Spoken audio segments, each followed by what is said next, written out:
Greetings, YouTubians, and welcome back to Wayne Sharp World, where today we're taking a look at a very interesting little knife that is designed by a legend, and that is none other than the Terzola ATCF Lite. Now, before I go any further into this review, I'd like to thank you guys for tuning in today. If you like what you see, please do me a huge favor, hit that subscribe button, follow along, and I will continue to bring you the content.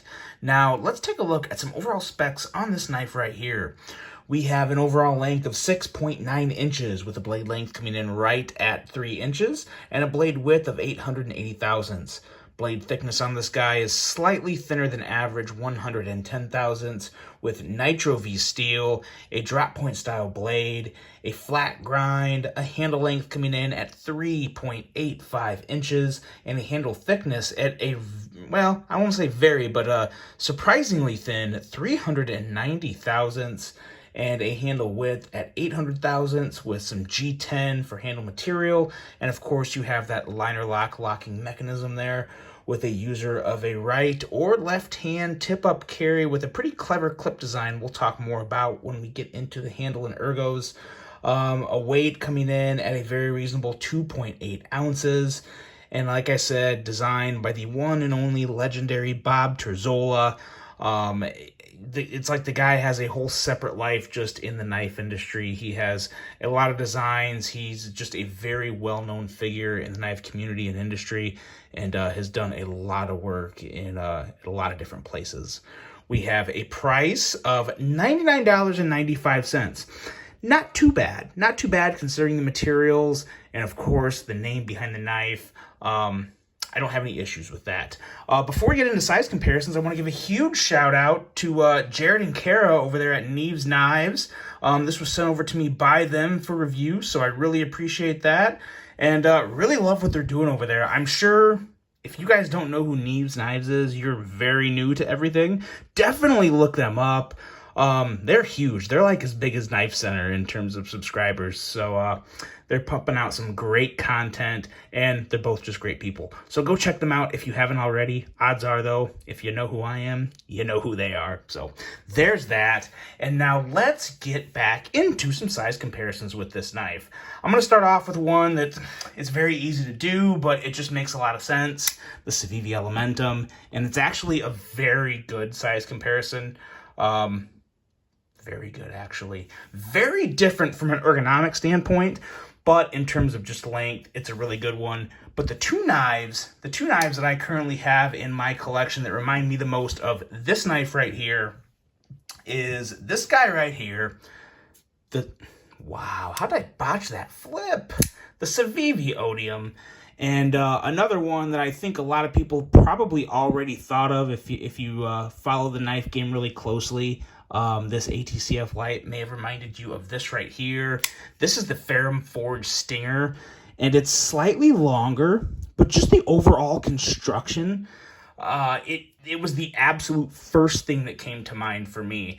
And it really is a mashup of these two between the fuller comparisons, the handle construction of these two, and there's something about the Odium that just kind of made me think of this. I don't know why. Maybe it was kind of the end of the blade up here, but I really got a little Odium vibe in this too. Maybe it's because a little closer to the size. I'm not sure, but sometimes I can't explain the things that I think, and yeah, we won't get into that. Let's stick with this knife here, and let's start talking about this blade, because it's a pretty impressive little blade. Once it focuses, we have, of course, just that very Terzola-ish design, which is really attractive in my opinion. You got the little thumb ramp here. Nothing crazy for a Terzola design, I guess, because you definitely see that Terzola design language in the blade especially, but also throughout the handle.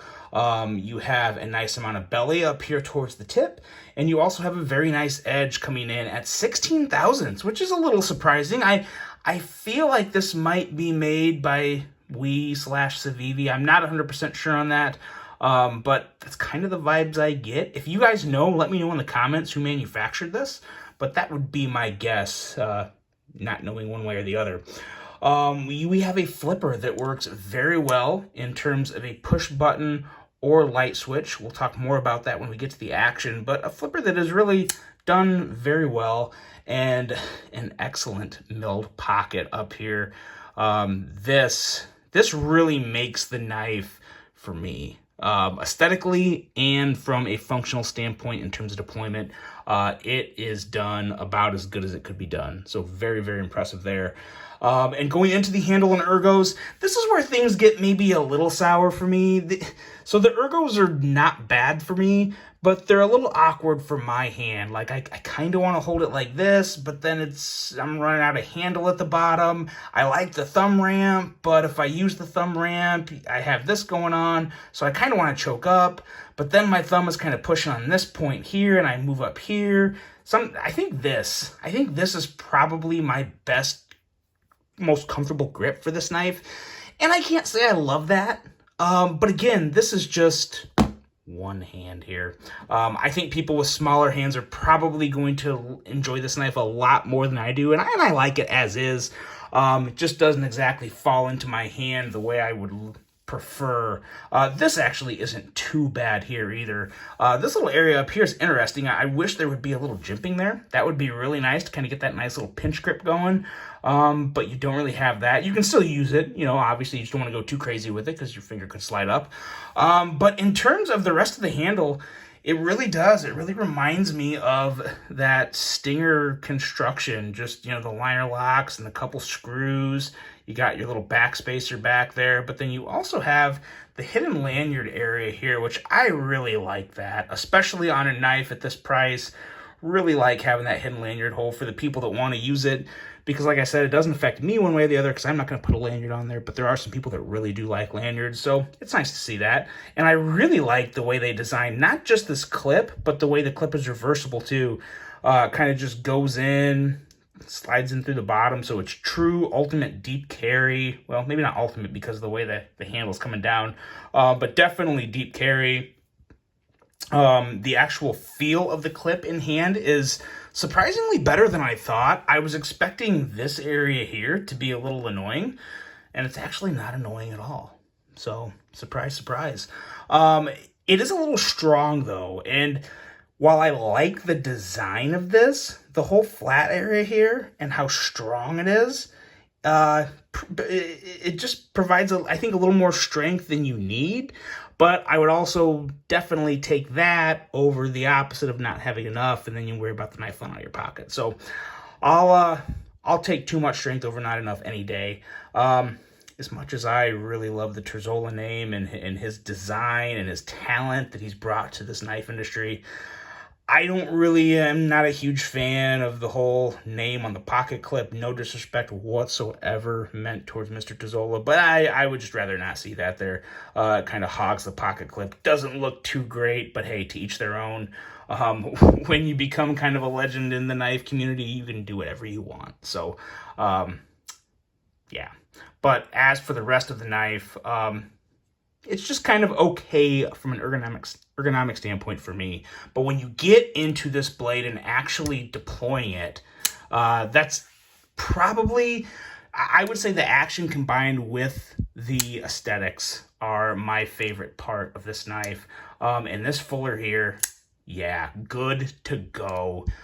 Every bit as good as the fuller on the Ferrum Forge Stinger, and I've raved about the fuller on the Stinger before because I can just as easily flick that out, but it's just got that perfect amount of bite in here that is just everything you need to kick that blade out, and it's just good to go. It really is. It's a fun, fidgety knife.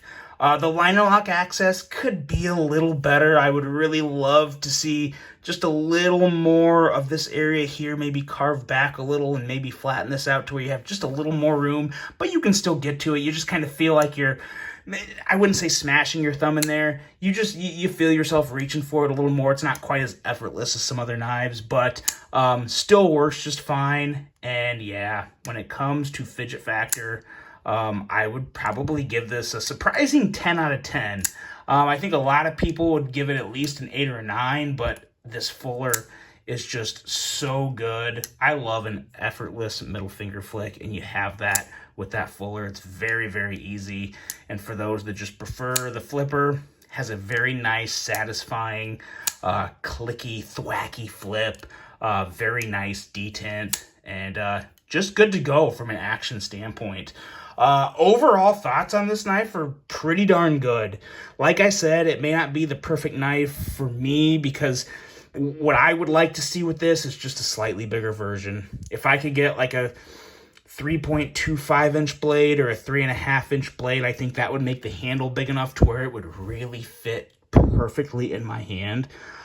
So I'm rooting for that. I am rooting for the slightly larger version. I would definitely be buying that for the personal collection because I don't have enough Terzola designs. I really would like to add one, maybe two more.